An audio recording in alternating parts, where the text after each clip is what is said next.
3분 동안 집중해주세요. 선크림 바르는 분들 중에 90%는 잘못 바르고 계십니다. 무작정 이중세안한다? 무조건 차단지수 높은 거 쓴다? 오히려 피부 훅 늙어버릴 수 있어요. 선크림에 대해 궁금한 것들 오늘 싹 정리해 드리겠습니다. 자, 먼저 선크림 도대체 한 번에 얼마나 발라야 하나요? 딱 손가락 2마디, 얼굴 전체 정량이라고 보시면 돼요. 대신 한 번에 다 바르면 밀리고 흡수 안 되니까 반마디씩 덜어서 얇게 레이어링 하세요. 그리고 무조건 SPF 50, PA++++ 이걸 무조건 써야 하나요? 라는 질문. 숫자가 높다고 무조건 좋은 게 아니에요. 차단 성분이 많이 들어가서 예민한 분들은 자극을 주거나 트러블을 만들기 쉬워져요. 평소 일상생활엔 SPF 30 그리고 PA 3+, 그리고 야외 활동이나 등산할 때만 SPF 50 이상 그리고 PA 3+ 이상. 다음은 무기자차랑 유기자차. 도대체 뭐가 다른가요? 무기자차는 피부 표면에 막을 씌워서 자외선을 이렇게 튕겨내는 방식이라 민감해서 트러블 잘 나고 순한 게 필요하신 분께 이렇게 맞고요. 유기자차는 자외선을 이렇게 빨아들인 다음에 열 형태로 바꿔서 배출시키는 거라서 백탁이 싫고 촉촉한 걸 찾으시는 분들에게 딱 좋습니다. 선크림만 바르면 눈이 시린데 왜 이런 건가요? 혹시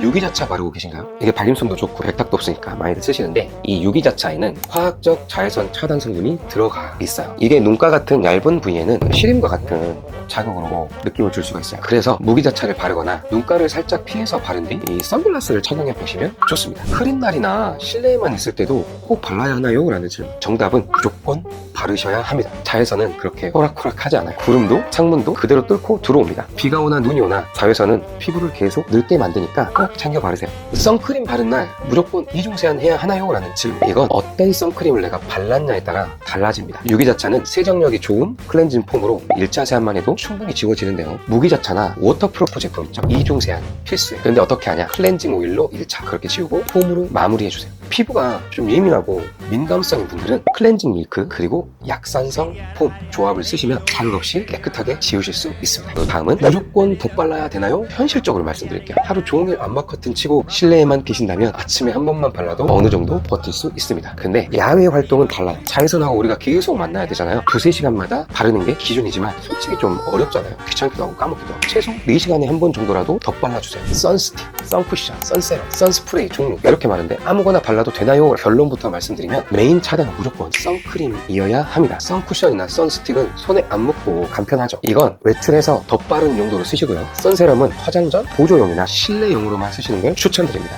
그리고 선스프레이는 급하게 쓸 때, 특히 이런 바디용 넓게 뿌릴 때 이럴 때 쓰세요. 다음은 개봉 후 몇 달 안에 써야 하나요? 선크림은 공기와 접촉하는 순간부터 시간이 지날수록 자외선 차단 효과가 뚝뚝 떨어집니다. 개봉 후 2-3개월 뒤로 다 쓰시는 걸 추천드려요. 정량대로 바르시면 금방 씁니다. 마지막 질문. 이거 은근 많이 여쭤보시는데 귀찮은데 비누를 이렇게 좀 쓱쓱 씻어버리면 안 되나요? 솔직히 저도 예전에